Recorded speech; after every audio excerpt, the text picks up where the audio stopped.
ఏపీలో మరో 3 కరోనా కేసులు నమోదయ్యాయి. గుంటూరు జిల్లా తెనాలి, ఉండవల్లిలో ఇద్దరికి కరోనా సోకినట్లు జిల్లా వైద్య ఆరోగ్య శాఖ అధికారి ప్రకటించారు. జిల్లాలో కోవిడ్ భయం నేపథ్యంలో జిల్లాలో రిటైల్ మెడికల్ దుకాణాల్లో మాస్కులు, శానిటైజర్ల అమ్మకాలు పెరిగాయి. గుంటూరు ప్రభుత్వాసుపత్రుల్లో కోవిడ్ రోగుల కోసం ప్రత్యేక వార్డు ఏర్పాటు చేయాలని జీజీహెచ్ సూపరింటెండెంట్ను డీఎంహెచ్ఓ ఆదేశించారు.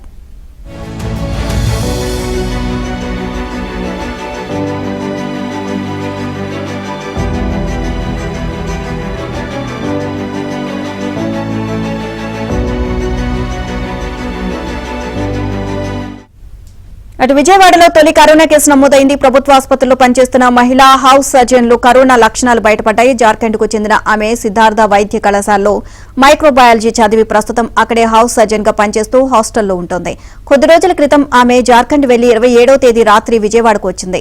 28న ఆమెకు జ్వరం రావడంతో పరీక్షలు చేయగా కోవిడ్ పాజిటివ్ గా నిర్ధారణ అయింది. దీంతో వైద్యులు ఆమెను ఐసోలేషన్ వార్డుకు తరలించారు.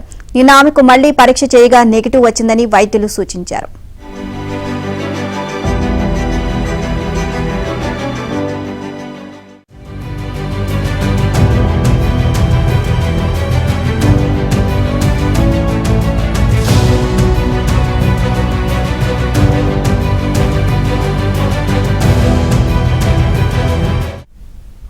ఏపీలో వారం రోజులుగా అక్కడక్కడ కరోనా కేసులు నమోదవుతున్నాయి. కానీ 2020లో ఫస్ట్ వేవ్, 2021లో సెకండ్ వేవ్ లో నమోదైనంత స్థాయిలో కేసులు లేవు.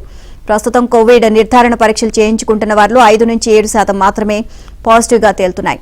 ఎవరికీ ప్రాణాపాయ పరిస్థితి లేదు. ప్రస్తుతం ఏపీలో 5 యాక్టివ్ కేసులు మాత్రమే ఉన్నాయి. ఇప్పటి వరకు ఒక్క మరణం కూడా నమోదు కాలేదు. విశాఖపట్నంలోని ఒక ప్రైవేట్ ఆసుపత్రిలో కోవిడ్ తో ఒకరు మరణించినట్లు వార్తలు వచ్చిన ఆరోగ్య శాఖ అధికారులు మాత్రం వాటిని కొట్టిపారేశారు.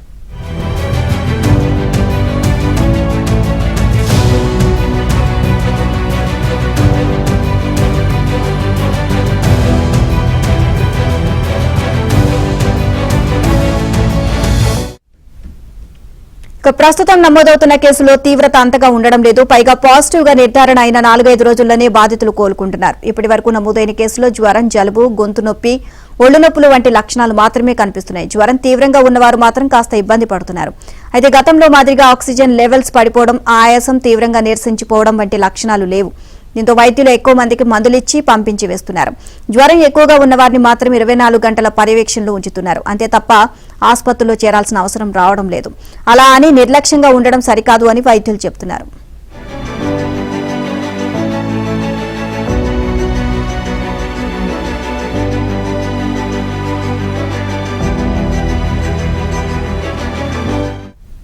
తీవ్రమైన ఊపిరితిత్తుల సమస్యలు ఏర్పడడంతో ఎక్కువ మంది ప్రాణాలు కోల్పోయారు. ఇప్పుడు డెల్టా వేరియంట్ ఎక్కడా కనిపించడం లేదు.